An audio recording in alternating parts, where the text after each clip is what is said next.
पंचतत्व में विलीन हो जाएंगे। वो राजकीय सम्मान के साथ उनका अंतिम संस्कार किया जाएगा। सीएम फडणवीस, एकनाथ शिंदे शामिल होंगे। तमाम नेताओं के पहुंचने का सिलसिला जारी है।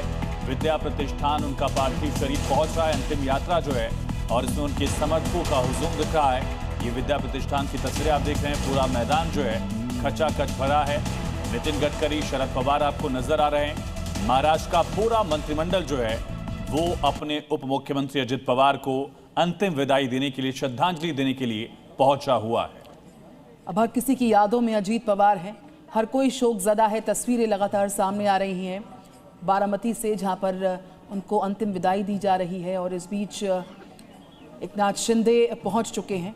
सीएम फडणवीस इस अंतिम विदाई में शामिल होने के लिए वहां पर, ये तस्वीरें आपके सामने, जहां पर अजीत दादा का अंतिम सफर जो है उसमें बारामती के नायक को अंतिम मर्तबा देखने के लिए भारी संख्या में लोगों का हुजूम यहां पर जुटता नजर आ रहा है। केंद्रीय मंत्री रामदास आठवले वहां पहुंच चुके हैं। सुप्रिया सुले, एनसीपी एसपी गुट से जो सांसद हैं, अजित दादा कहा करती थी, वो वहां पर मौजूद हैं।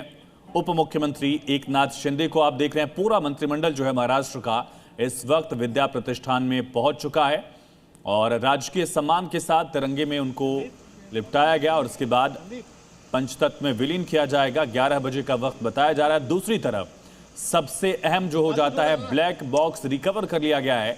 एफएसएल की टीम की तरफ से ऐसी जानकारी मिल रही है। ये देखिए, महाराष्ट्र के तमाम लोगों का पहुंचना जारी है।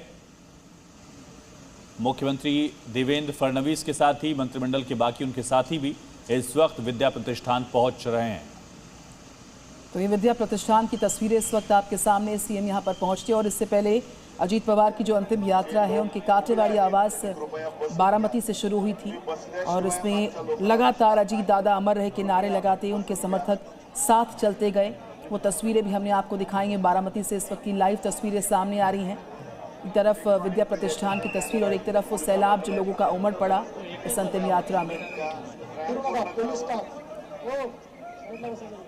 वरिष्ठ पत्रकार अकुश श्रीवास्तव जी हमारे साथ जुड़ चुके हैं। अकुश जी, कितनी बड़ी ये क्षति है महाराष्ट्र की राजनीति के लिए और पवार फैमिली के लिए भी?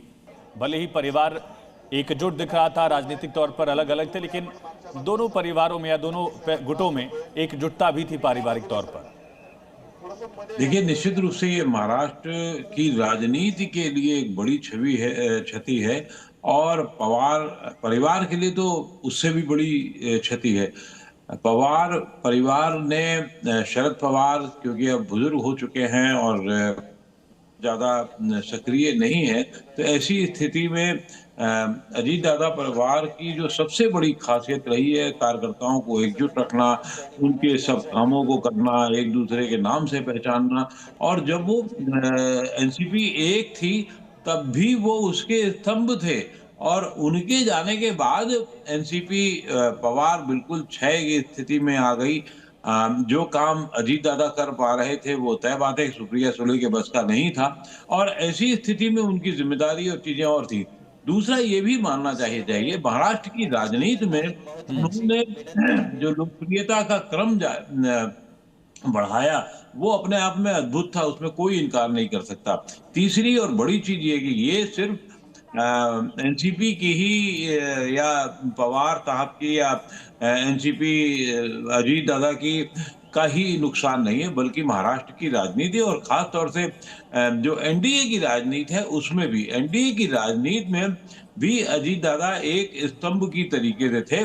और आज भले ही भारतीय जनता पार्टी थोड़ी कंफर्ट स्थित जोन में हो, लेकिन अगर 3 साल पहले 5 साल पहले अगर अजीत दादा नहीं होते तो बहुत मुश्किल होती। और उन्होंने कांग्रेस या महागठबंधन के प्रभाव को कम करने में बहुत बड़ी भूमिका अदा की।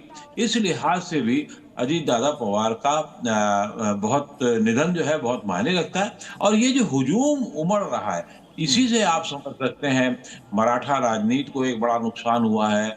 इसी से आप समझ सकते हैं कि लोगों के प्रति उनका इन्वॉल्वमेंट कितना था। एक नेता के पीछे 100 आदमी भी अगर है और वो भी गांव के स्तर पे, तो आप उसका अगर उन्होंने एक अच्छा बुरा कोई भी काम, और वो कोई काम करने में सकुचाते नहीं थे, बहुत साफ और पूरी जिम्मेदारी के साथ कह रहा हूं, वो उनको बता भी देते कि भाऊ ये हम आपका काम कर रहे हैं।